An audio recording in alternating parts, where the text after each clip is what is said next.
നോക്കിയോ, ബാക്കി എന്തായാലും ഞാൻ എഴുതി അങ്ങ് പോവാണ്. ഓക്കെ, നമുക്ക് ശരിക്കും പറഞ്ഞു കഴിഞ്ഞാൽ ഈ ന്യൂക്ലിയോഫിലിക് സബ്സ്റ്റിറ്റ്യൂഷൻ്റെ മെക്കാനിസമാണ് ശരിക്കും പറഞ്ഞു കഴിഞ്ഞാൽ നമ്മൾ പഠിച്ചത് അല്ലേ. നമ്മൾ ഇതുവരെ ന്യൂക്ലിയോഫിലിക് സബ്സ്റ്റിറ്റ്യൂഷൻ റിയാക്ഷൻ എന്താണെന്നുള്ള കാര്യം പഠിച്ചു, അതിൻ്റെ റിയാക്ഷൻസും കാര്യങ്ങളും എല്ലാം പഠിച്ചു. ഇനി നമുക്ക് അതിൻ്റെ മെക്കാനിസത്തെ പറ്റിയായിരുന്നു ഡീറ്റെയിൽ ആയിട്ട് പഠിക്കാനുള്ളത്. അതിൽ എനിക്ക് തോന്നുന്നു നമ്മളിവിടെ ഓഫ്ലൈൻ വന്ന സമയത്ത് നമ്മൾ ആ മെക്കാനിസം ഒക്കെ പഠിപ്പിച്ചതാണ്. എന്നാലും ഒന്നുകൂടെ അവിടെ തൊട്ട് പഠിക്കാൻ കുറേ പുതിയ ആൾക്കാരുണ്ട്, അവിടെ തൊട്ട് അങ്ങ് പറഞ്ഞു പോകാം. മെക്കാനിസം ബാക്കിയുള്ളതെല്ലാം ഒന്നുകൂടെ ശ്രദ്ധിച്ചാൽ മതിയേ. മെക്കാനിസം എഴുതിയ നോട്ട് എഴുതിയവർ ഇനി എഴുതണ്ട. Mechanism of nucleophilic substitution reaction, nucleophilic substitution reaction അല്ലേ. Nucleophilic substitution reaction. അതിൽ ആദ്യത്തേത് നമ്മൾ പറഞ്ഞായിരുന്നു സബ്സ്റ്റിറ്റ്യൂഷൻ ന്യൂക്ലിയോഫിലിക് ബൈമോളിക്കുലാർ.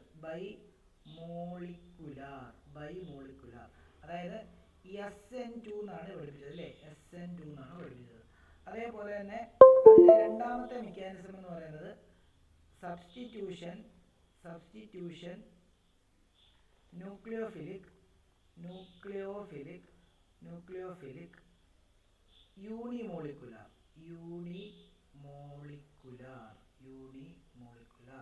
അത് നമുക്ക് SN1 എന്ന് പറയാം ഇല്ലേ. അപ്പം ആദ്യം നമ്മൾ SN1 റിയാക്ഷനാണ്, SN2 റിയാക്ഷനാണ് എക്സ്പ്ലെയിൻ ചെയ്യാനായിട്ട് പോകുന്നത്. അത് ഓരോ ഡോട്ട് ഇട്ടിട്ട് ഞാൻ പറഞ്ഞായിരുന്നു എഴുതണമെന്ന്. അപ്പോൾ നമുക്കറിയാം SN2 reaction it occurs in one സ്റ്റെപ്പാന്നുള്ള കാര്യം ഞാൻ പറഞ്ഞായിരുന്നു ഇല്ലേ. It occurs in one step and the reaction is of second order. And the reaction is of second order ഇല്ലേ. സെക്കൻഡ് ഓർഡർ എന്നാണ് പഠിപ്പിച്ചത് ആണല്ലോ. അതായത് നമുക്ക് അത് നമ്മൾ കെമിക്കൽ കൈനറ്റിക്സ് എന്ന് പറഞ്ഞ ചാപ്റ്റർ പഠിക്കുമ്പം അതിൻ്റെ റേറ്റ് ഓഫ് റിയാക്ഷൻ്റെ കാര്യങ്ങളൊക്കെ ഡീറ്റെയിൽ ആയിട്ട് നമ്മൾ പഠിക്കും. എന്നാലും നിങ്ങളിവിടെ ജസ്റ്റ് സെക്കൻഡ് ഓർഡർ ഓർത്ത് വെച്ചേക്കാനാണ് ഞാനന്ന് പഠിപ്പിച്ചത്. ഇനി its rate depends on concentration of haloalkane and concentration of nucleophile. concentration of nucleophile എന്നാണ് പഠിപ്പിച്ചത് ഇല്ലേ. ന്യൂക്ലിയോഫൈൽ. അതായത് നമ്മളതിനെ ഒരു ഇക്വേഷനൊക്കെ എഴുതാം. Rate is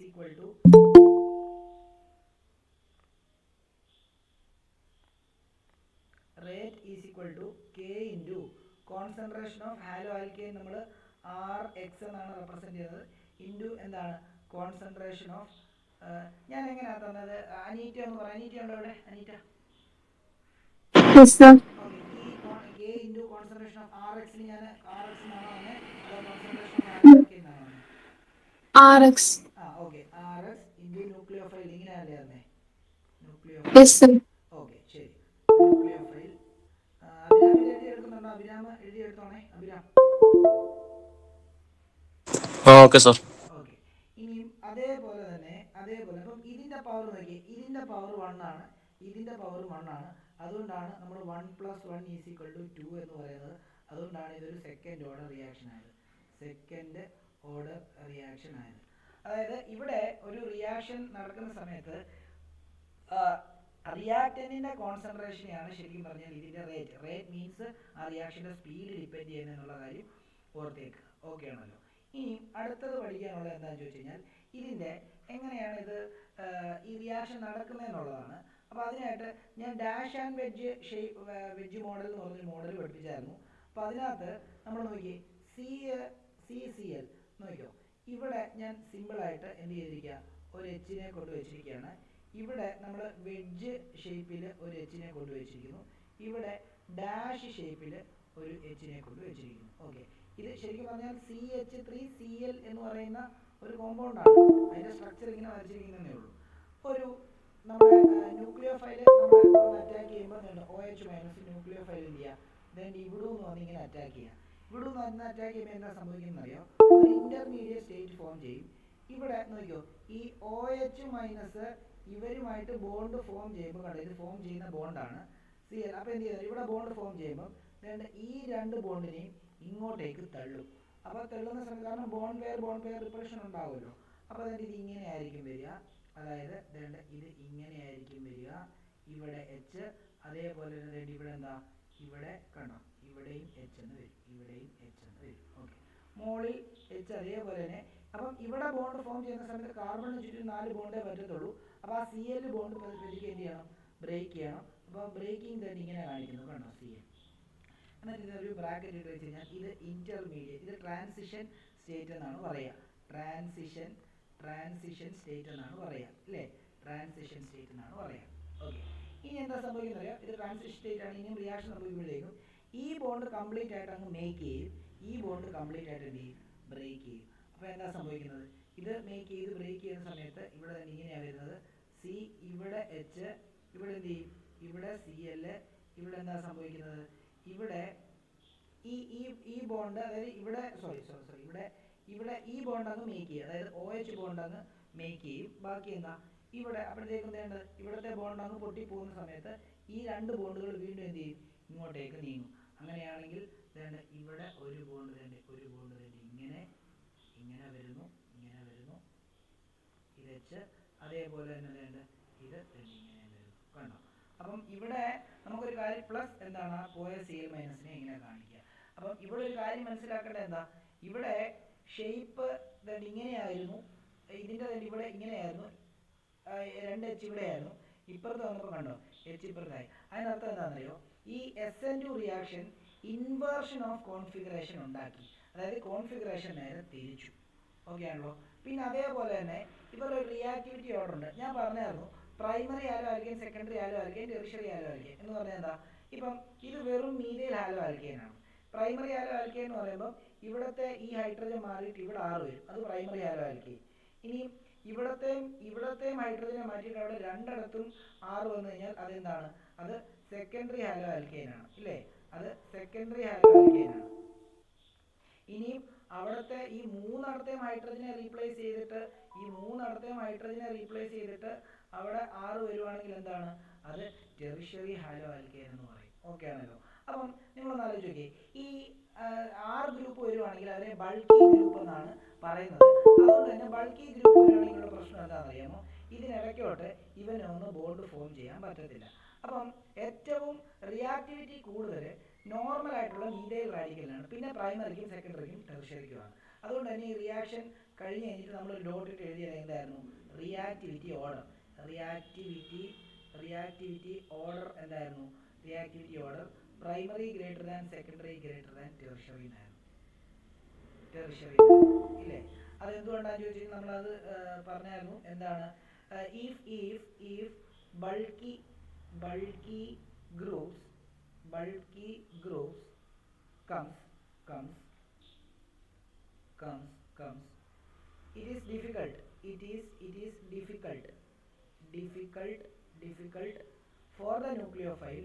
difficult for the nucleophile to attack the halo alkane. Okay, അതായത് that is there is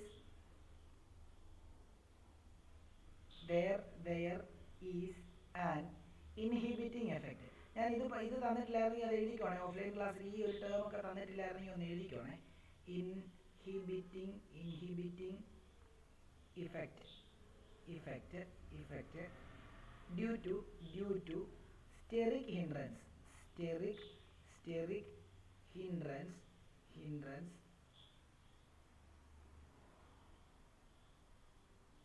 of bulky group.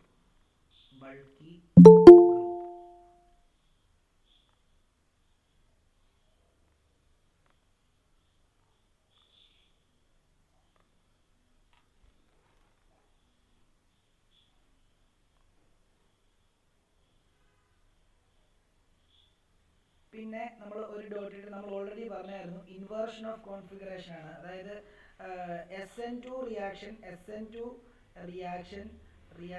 will result in എന്താണെന്നാ പറഞ്ഞത്, ഇൻവേർഷൻ ഓഫ് കോൺഫിഗറേഷൻ എന്നാ പറഞ്ഞത്, അല്ലേ? ഇൻവേർഷൻ ഇൻവേർഷൻ ഓഫ് കോൺഫിഗറേഷൻ എന്നാണ് പറഞ്ഞത്. കോൺഫിഗറേഷൻ എന്നാണ് പറഞ്ഞത്. Inversion of configuration. ഈ SN1 SN2 പഠിപ്പിക്കുന്നത് എന്താണെന്ന് ചോദിച്ചാൽ കുറേ പേര് പുതിയതുണ്ടായിരുന്നു, അവർക്ക് ഇത് പഠിപ്പിക്കാതെ ഇനി അങ്ങോട്ടുള്ള ക്വസ്റ്റ്യൻസ് ഒന്നും ചെയ്യാൻ പറ്റത്തില്ല. അതേപോലെ തന്നെ അങ്ങോട്ട്, അതായത് അടുത്ത ചാപ്റ്ററിലോട്ടൊക്കെ SN1 SN2 വളരെ ഇമ്പോർട്ടൻ്റ് ആണ്, അതുകൊണ്ടാണ് പഠിപ്പിക്കുന്നത്. അതേപോലെ തന്നെ നിങ്ങൾ പഠിച്ച ആൾക്കാർ ഇത് ഒന്നുകൂടെ ബ്രഷപ്പ് ആവും. ഇനി തൊട്ട് ഇതിൻ്റെ കണക്ഷനാണ് വരുന്നത്, അതുകൊണ്ടാണ് ഇതിൻ്റെ ചേർത്ത് പഠിപ്പിക്കുന്നത് കേട്ടോ.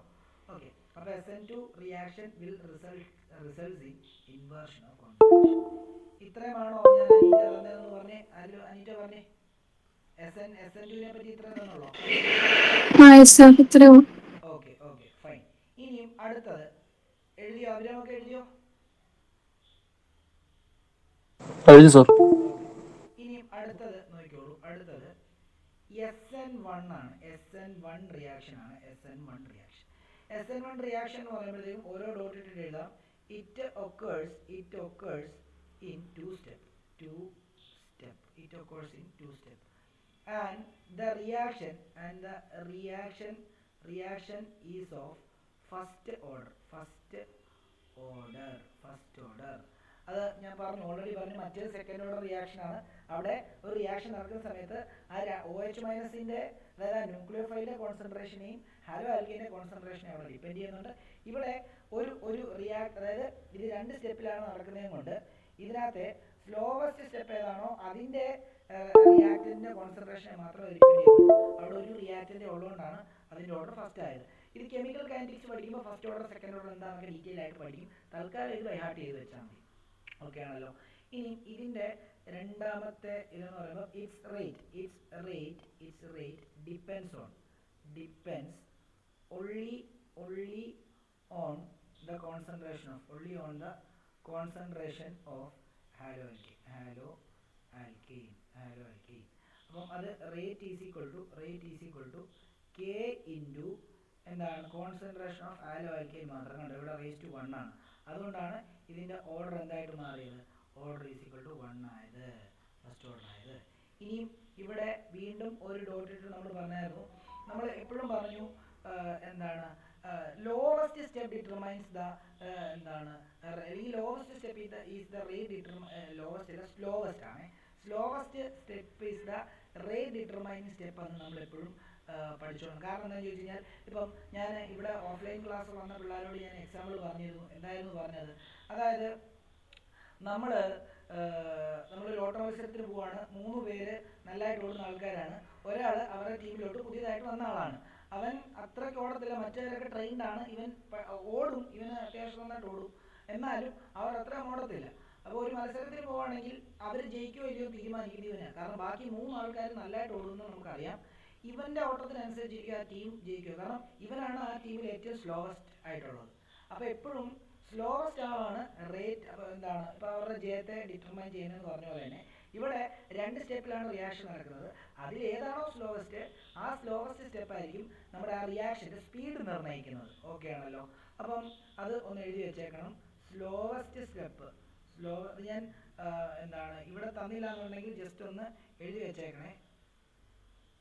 ഒരു second.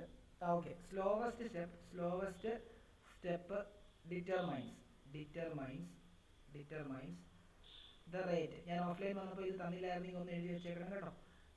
Determines the rate of reaction.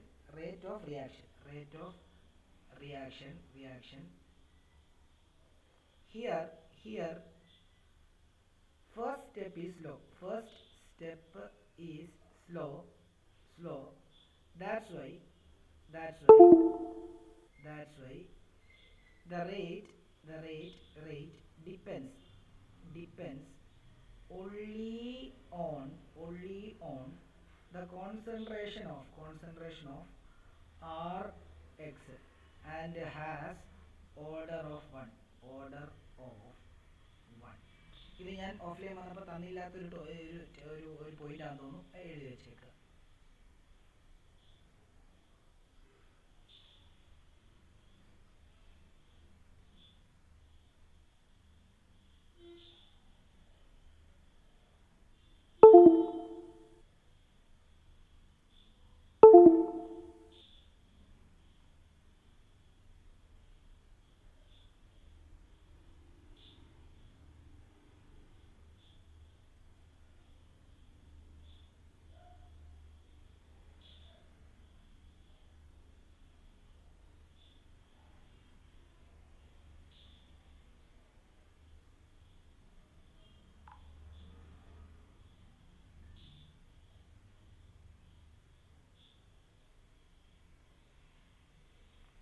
Okay. അടുത്ത നമ്മൾ ഇതിൻ്റെ ഓൾറെഡി സ്റ്റെപ്പ് 1 സ്റ്റെപ്പ് 2 തന്നായിരുന്നു തോന്നുന്നല്ലേ. അപ്പോൾ അതിലേക്ക് സ്റ്റെപ്പ് വൺ പറയുന്നത്, സ്റ്റെപ്പ് 1 എന്താണ് പറയുന്നത്? സ്റ്റെപ്പ് 1 പറയുന്നത് പോളറൈസ്ഡ് നിങ്ങൾ ഒറ്റ സെക്കൻഡ്